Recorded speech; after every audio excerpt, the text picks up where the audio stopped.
मैं घबराया नहीं तो उन्होंने मेरा कॉलर पकड़ के मारना पीटना शुरू कर दिया। बरामदे में ले गए, बेल्ट उतरवाई, मोबाइल छीन लिया, पेन निकाल लिया, प्रश्न निकलवा दिया। बोला मैं देखता हूँ तेरे को, दिमाग सही करता हूँ तेरा। मारपीट करके फिर वो चले गए। फिर और स्टाफ ने कहा कि भाई चलो छोड़ो, और मेरी वो पर्स वगैरह वापस कर दिए। फिर रात को 9 बजे दरवाजा खटा के बोले कि भाई ये बाइक हटाओ, हमारा रिश्तेदार आया है और जो वजह खाली पड़ी है वहाँ खड़ी कर दो। मैं कहा ऐसा है भैया, मैं रात को सो रहा हूँ और मैंने आपको पहले भी कह दिया है, आप जो जगह खाली पड़ी है अपनी बाइक वहाँ लगवा दो। लगे लड़का उनका ईंट उठा के आया। रात को 9 बजे दरवाजा खटा के बोले कि भाई ये बाइक हटाओ, हमारा रिश्तेदार आया है और जो वजह खाली पड़ी है वहाँ खड़ी कर दो। मैं कहा ऐसा है भैया, मैं रात को सो रहा हूँ और मैंने आपको पहले भी कह दिया है, आप जो जगह खाली पड़ी है अपनी बाइक वहाँ लगवा दो, ये यहाँ खड़ी रहने दो।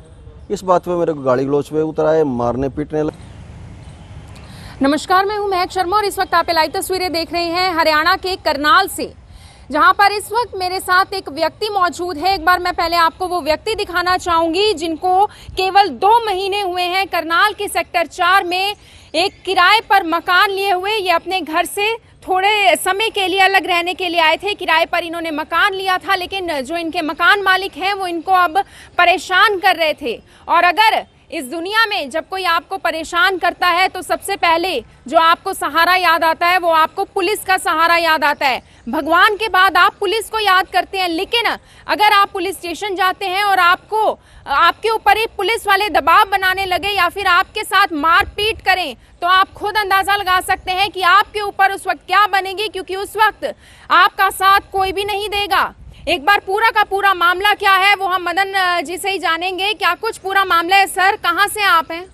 जी, मैं वैसे रहने वाला गरोंडे का हूँ, अब सेक्टर 4 में रह रहा हूँ। 1446-47 मकान नंबर है शिव कुमार जी का। और उनसे मैंने 2 फरवरी को लिया था। वो शुरू से किराया लेने के बाद तंग करने लगे, कभी किसी बात पे टोकना, किसी को बाइक इधर लगाओ वो करो।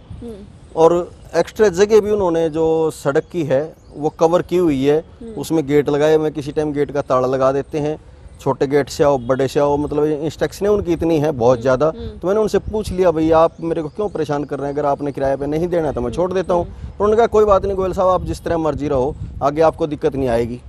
मार्च में फिर किराया लेने के बाद उन्होंने फिर तंग करना शुरू कर दिया। और 11 तारीख शिवरात्रि थी, रात को 9 बजे दरवाजा खटा के बोले कि भाई ये बाइक हटाओ, हमारा रिश्तेदार आया है और जो वजह खाली पड़ी है वहाँ खड़ी कर दो। मैं कहा ऐसा है भैया, मैं रात को सो रहा हूँ और मैंने आपको पहले भी कह दिया है, आप जो जगह खाली पड़ी है अपनी बाइक वहाँ लगवा दो, ये यहाँ खड़ी रहने दो। इस बात पे मेरे को गाड़ी गलौच पे उतर आए, मारने पीटने लगे। लड़का उनका ईंट उठा के आया। मैंने दोनों की दरखास्त सुबह अगले दिन चौकी में दे दी। चौकी इंचार्ज ने मेरे को अपने नंबर से कॉल किया कि भाई मैंने उनको बुला लिया है, आप 1 घंटे बाद 1.5 घंटे बाद जैसे फ़ोन करूँ आप आ जाना। मेरे पास उनके बजाय दूसरे नंबर से कॉल आई कि आप चौकी में आ जाओ, अपने दरखास्तें रखी है। मैं वहाँ गया तो मुझे चंद्र सिंह है सब इंस्पेक्टर, वो बाहर ही आ गए चौकी के। मेरे को कहने लगे भाई तो तुम किससे मिलने आए हो? मैं कहा जी मेरे को चौकी से फ़ोन आया। बोला मैंने किया है। और आपने जो मकान किराए पे लिया इसकी रजिस्ट्रेशन करवाई है? मैंने कहा जी रजिस्ट्रेशन करवाना तो मालिक का काम है। अब आपने आईडी दी है? मैं जी उसने मांगी नहीं। बोला आपको देनी चाहिए थी। मैं जी ऐसा है जो, बोला मैं 188 में आपको अंदर कर सकता हूँ। अच्छा। मैं कहा जी आप मेरे को अंदर कर दो, अगर मेरा कोई कसूर है तो मेरे को आप अंदर कर दो। तो वो कहने लगे तू मेरे पे शान कर रहा है, और वो उल्टे सुल्टे बोलने लग गए। मैं घबराया नहीं तो उन्होंने मेरा कॉलर पकड़ के मारना पीटना शुरू कर दिया। बरामदे में ले गए, बेल्ट उतरवाई, मोबाइल छीन लिया, पेन निकाल लिया, प्रश्न निकलवा दिया। बोला मैं देखता हूँ तेरे को, दिमाग सही करता हूँ तेरा। मारपीट करके फिर वो चले गए। फिर और स्टाफ ने कहा कि भाई चलो छोड़ो, और मेरी वो पर्स वगैरह वापस कर दिए। और फिर कहने लगे समझौता करो। समझौता ज़बरदस्ती मेरे से लिखवाया भी 31 तक खाली कर दो, नहीं तेरा सामान भगा देंगे। मैंने वो साइन करके मैं उसके बाद तुरंत वहाँ से निकलते ही एसपी साहब के पास गया। मैंने सारी कहानी एसपी साहब को बताई और रिटर्न में भी दिया 12 तारीख को ही। उसका नंबर भी मैं आपको दे दूंगा कि भाई वो जो एसपी साहब के पास डायरी का जो नंबर है, उनकी रसीद भी है मेरे पास। तो 12 तारीख के बाद कोई कार्रवाई नहीं हुई। SHO वहाँ घूम के गया, कॉलोनी में पूछ के गया भाई यहाँ कोई किराए पे रहता है कि नहीं, लेकिन मेरे से नहीं मिला। तो अगले दिन 15 तारीख को, मतलब सोमवार को, ये शुक्रवार की बात है, 15 तारीख को मैं एसपी साहब से फिर मिला। माजी ऐसे मैंने आपको कहा था, और मेरे साथ SHO ने। कितने टाइम बाद ही ये चीज़ें शुरू हो गई आपके मकान लेने की? ये जी मकान देता है, किसी को भी दे देता है, कोई आईडी नहीं मांगता, कुछ नहीं मांगता। उसके बाद एडवांस के, हाँ, एक बुजुर्ग माता जी हैं और उनका बेटा है, मेरे से भी 4 साल उम्र में बड़ा है, अनमैरिड है। वो दबाव में बेचारे रहते हैं, उनसे एक्स्ट्रा किराया लिया जाता है, एक्स्ट्रा बिल लिया जाता है। पानी का 60 रुपये आता है, वो 100 रुपये तो लेता है। सर वजह क्या थी कि चौकी में सब इंस्पेक्टर द्वारा आपके ऊपर भी हाथापाई की गई, आपको भी एक तरीके से बंदी बना लिया गया? ये जो शिव कुमार है ये भी किसी महकमे से रिटायर है और चंद्र सिंह इनका रिलेटिव है कोई सब इंस्पेक्टर जो है। इसके कारण उन्होंने केस दबाने के लिए, जबकि उनके खिलाफ मुकदमा दर्ज होना चाहिए था अच्छा। और उस पर अगर हम कोर्ट में जाते तो स्टे मिल जाता। तो मतलब प्रशासनिक कोई दबाव था उन पर? हाँ, उन पर प्रशासनिक दबाव है और वो केस को दबाना चाहते हैं। अच्छा। और मुझे अब भी डर है कि वो किसी टाइम भी मेरा सामान ठाके बहेंगे, मुझे चोट भी पहुंचा सकते हैं। सीएम विंडो तक मैं जा आपके चुका हूँ। मकान मालिक का नाम क्या है? शिव कुमार जी। कहाँ के हैं वो सेक्टर 4 में रहते हैं। 4 में रहते हाँ जी, वही उनकी प्रॉपर्टी है। 26-26 गज के 2 पोर्शन हैं। 1446 नंबर तो दिया हुआ है, वो बुजुर्ग माता जी और भाई साहब हैं, और 1447 मेरे को दिया हुआ है। ऊपर आप रहते हैं, लेकिन आगे भी जो कवर की हुई जगह है उसमें वो बाइक भी खड़ी करते हैं और हमें तंग करते मकान हैं। नंबर कौन सा है?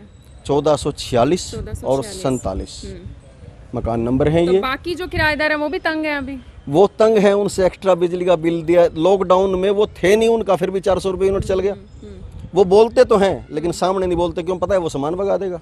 चलिए, आपकी कोई कार्रवाई चौकी में जाकर तो नहीं हुई, जब आप एसपी ऑफिस जाते हैं तब उसके बाद क्या होता है? उसके बाद कोई अब तक कोई कार्रवाई नहीं हुई कोई है। आश्वासन नहीं मिला आपको? कोई एसपी साहब ने ये कहा कि जांच चल रही है। अब जांच कब तक होती है ये नहीं कह सकते। मेरा सामान उठने के बाद होगी, खत्म होती है, या फिर वो मेरा सामान भगाते हैं।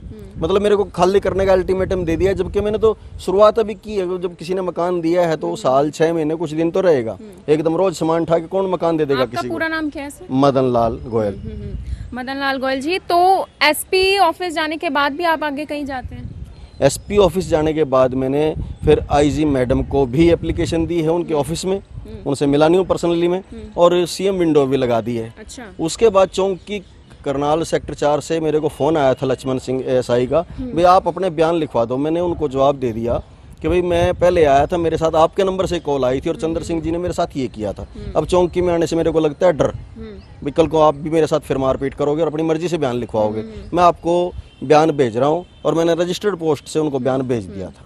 तो सीएम दरबार तक आप जाकर आ गए, कितने दिन हो चुके हैं अब तक कार्रवाई नहीं हुई? मैंने ये सीएम विंडो पे लगाई थी 16 को, अब तक कोई उस पे एक्शन नहीं हुआ। मैं वहाँ सीएम विंडो पे फ़ोन भी किया, जो नंबर दिया हुआ है कंप्लेंट पे, तो वो कह रहे हैं जी अंडर प्रोसेस है अभी। अप्रोक्सीमेटली 20 दिन अब होने वाले हैं। हाँ जी, 18-20 दिन हो गए हैं, लेकिन अभी तक कोई कार्रवाई नहीं है। और मकान मालिक अब भी तंग कर रहा है, बाइक नहीं लगाने देता और तरह तरह की मतलब के एलिगेशन भी, और किसी तरह भी फंसाने की कोशिश करेगा और मेरे को किसी तरह की चोट भी पहुंचा सकता है। लेकिन तो पुलिस आप जब किराए पर रहने आए थे कोई कॉन्ट्रैक्ट नहीं हुआ था आपस में? कोई कॉन्ट्रैक्ट नहीं। ये मैंने सीएम विंडो में भी लिखा है, आईजी मैडम को भी लिखा है कि आप मेरे को इससे किराया नामा दिलवाए और जो मेरे से इन्हें किराया लिया वो रसीद दिलवाएं। कितना किराया है?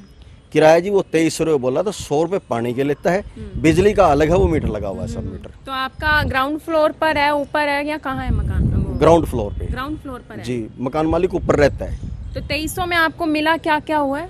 सिर्फ एक रूम, एक रूम है, लैट्रिन बाथरूम है। वो कब्जा की हुई जमीन है हाउसिंग बोर्ड की, सड़क पे ही उसने लैट्रिन बाथरूम बना रखा कवर कर। तो आपके पास अभी कोई गाड़ी है, बाइक है, या क्या है? बाइक है सिर्फ जी, और वो भी खड़ा करने की उसकी भी जगह नहीं देते? उसको भी जगह नहीं देते खड़ी और भी किसी चीज की समस्या आ रही थी आपको? पानी भी बंद कर देते हैं। अच्छा। टॉयलेट भी खराब, उनके बच्चे आगे टॉयलेट है उनका ऊपर, लेकिन नीचे आगे करके जाते हैं। उनका कोई आने मिलने वाला भी वो भी वहीं आएगा। टॉयलेट हमारा 2 किराएदारों का है, उसमें भी वो कब्जा करके, मतलब किराया हमारे से लेना है, यूज खुद करना है। तो सीएम दरबार तक आप अपनी दरख्वास्त लगा चुके हैं, अब क्या अपील करना चाहेंगे? अब तक तो आपकी कार्रवाई नहीं हुई है। मैं तो प्रशासन से ही अपील करना चाहूँगा। मैंने सिटी SHO को भी व्हाट्सएप पे सारी डिटेल भेज दी है कि भाई मेरे को परेशान किया जा रहा है, धमकी दी जा रही है। आज भी मैं परेशान हूँ, लेकिन कोई सुनवाई नहीं हो रही है। मैं अपील ही कहूँगा कि भाई मेरी सुनवाई की जाए और मुझे किराए की रसीद दिलवाई जाए और मुझे परेशान ना किया जाए। और अगर कोई भी मेरे साथ हरकत होती है तो उसकी जिम्मेवार प्रशासन। क्या उम्र है सर आपकी? मेरी जी 58 साल उम्र है। तो आप क्या करते हैं अभी? मैं जी बिजली बोर्ड से रिटायर हूँ, अभी कुछ नहीं करता, अब सिर्फ आराम कर रहा हूँ। हाँ जी। तो 58 साल की उम्र है, रिटायरमेंट के बाद इस तरीके से धक्के खाने को मजबूर हो चुके हैं। सबसे पहले मकान मालिक से परेशान होकर सेक्टर 4 चौकी में जाते हैं, जहां पर इनके ऊपर ही हाथापाई की जाती है, इनके ऊपर ही दबाव बनाया जाता है कि इन्होंने मकान मालिक को आईडी नहीं दी थी, इन्होंने अपने डॉक्यूमेंट्स पूरे नहीं किए और इन्हीं के ऊपर ही मारपीट की जाती है। उसके बाद ये 2 बार एसपी ऑफिस भी जाकर आ चुके हैं। करनाल की आईजी मैडम है भारती अरोड़ा, उनके पास भी ये अपनी दरख्वास्त पहुंचा चुके हैं और अब सीएम दरबार तक ये अपनी दरख्वास्त लेकर जा चुके हैं। लेकिन 19 से 20 दिन होने को है, लेकिन अब तक इनकी सुनवाई नहीं हुई है। आप सभी लोगों से मेरी यही अपील रहेगी कि इनकी सुनवाई के लिए इस वीडियो को देखें भी, इसे शेयर भी करें। आप देख रहे हैं इवेंट 24, मैं हूं आप सभी के साथ महक शर्मा, अपने सहयोगी रिंकू कौशिक के साथ। करनाल से आप ये लाइव तस्वीरें देख रहे थे, इन तस्वीरों को शेयर करना ना भूलें।